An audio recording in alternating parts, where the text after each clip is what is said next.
Alright, now this is going to be the 4-3 under advanced defense portion, and this is going to be the coverage defenses.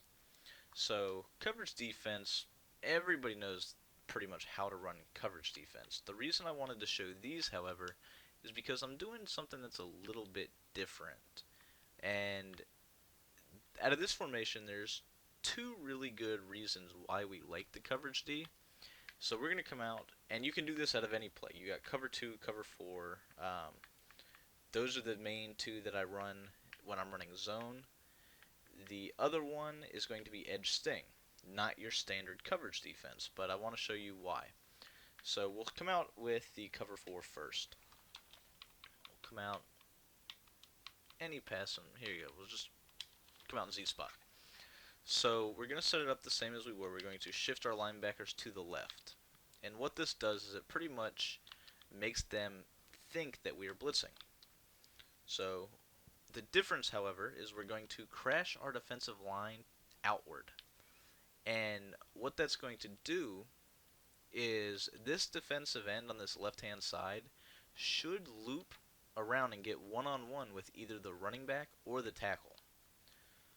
We then like to spy the defensive end that is on the right, and then we're going to sit here and lurk the middle of the field. So this is a standard coverage defense. The only difference is we are setting it up to look like our blitz, and we are crashing our defensive line out. So we'll go ahead, hike the ball, and as you see here, the running back being blocked on the left-hand side is one-on-one with, in theory, what is a very good pass rusher. So that was Alden Smith one-on-one with LeGarrette Blunt. So say they don't block anybody. We're going to set it up the exact same way.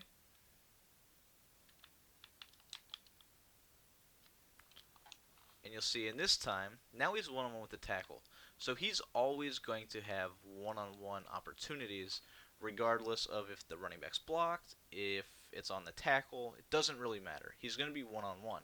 So if you have a guy like a Von Miller, or for you Mutt guys, if you have any dominant defensive end, he's going to kill that offensive tackle or the running back in those one-on-one situations. The guys on the right-hand side of the field are more so just kind of space eaters, the defensive tackles. And then we have the spy on the defensive end, just in case they realize that their left side of their line is getting beat up and they want to try to scramble to the right. So if they do that, I mean, they're pretty much playing right into our hands.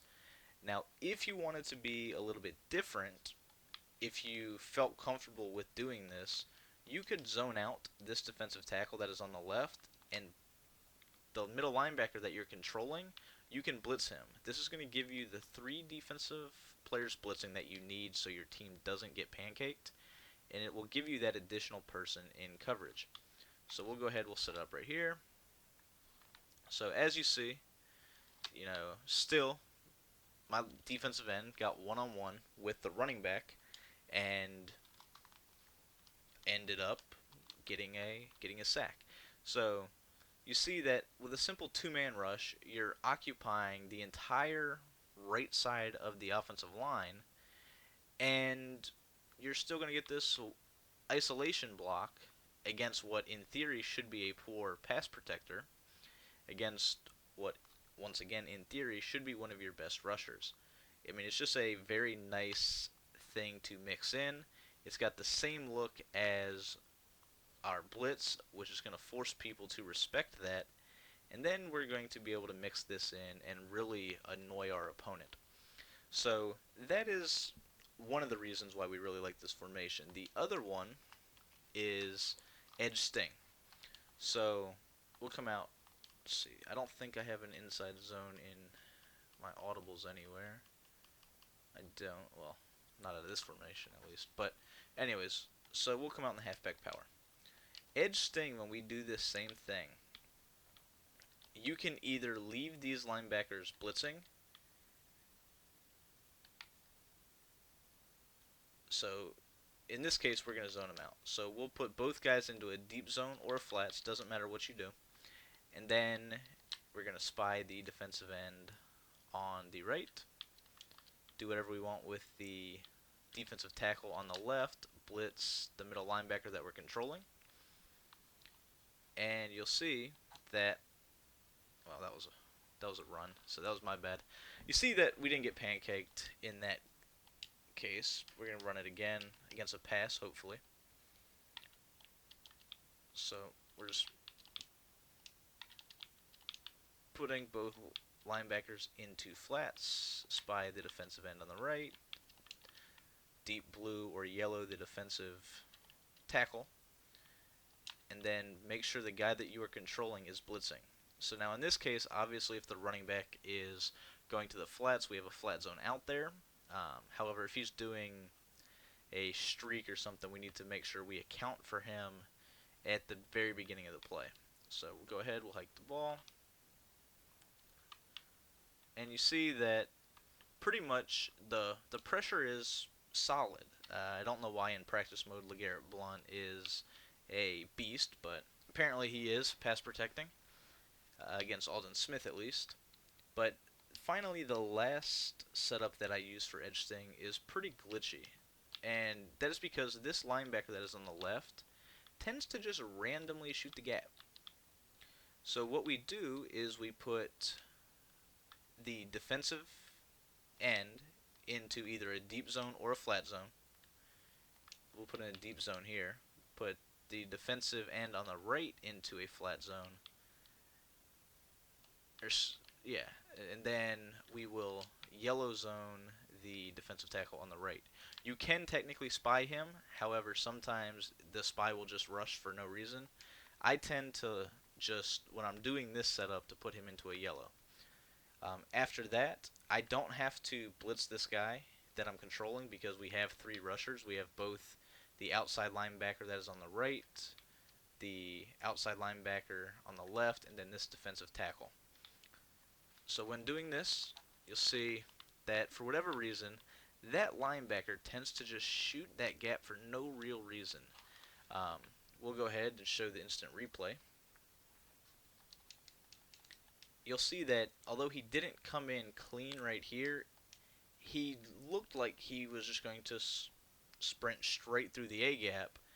He did end up getting picked up at the last second. However, you see that the pressure is still very good for a random three-man rush. The plus side about leaving him there as well is he will stop inside zones, similar to the nickel 3-3-5 that we broke down in the tips. Any run that is going to the left, he's going to shoot through and just blow the run up. So we'll go ahead and put the defensive ends in flat zones this time. Same thing. And see, he just randomly shoots that gap. Can't explain it, don't know why it happens. It just does. And you'll see the running back's blocking. So it's not like it's five people out on a route and it just happens to randomly come in. A running back is blocking on the same side, and he's coming in for no real reason. This works in game. I mean, it's not just a practice mode thing. It does work in game, and it's just, I don't know. It's tough. So those are the coverage defenses that I like to use. Now, you can use your standard two-man under where you're going to pretty much, you're going to spy the defensive end, flat zone both safeties or purple, whatever you want to do, then manually guard deep. You could do something like this, and that's going to still have good coverage everywhere, and you're still going to get that good pressure as long as you crash your defensive line out. So play around with it, figure out what coverage defenses you personally like. Those are the ones that I like, and I wanted to make sure I got them to you since they are pretty unique. So that is it for the 4-3 under odd. We will move right along with the guide and see what you think.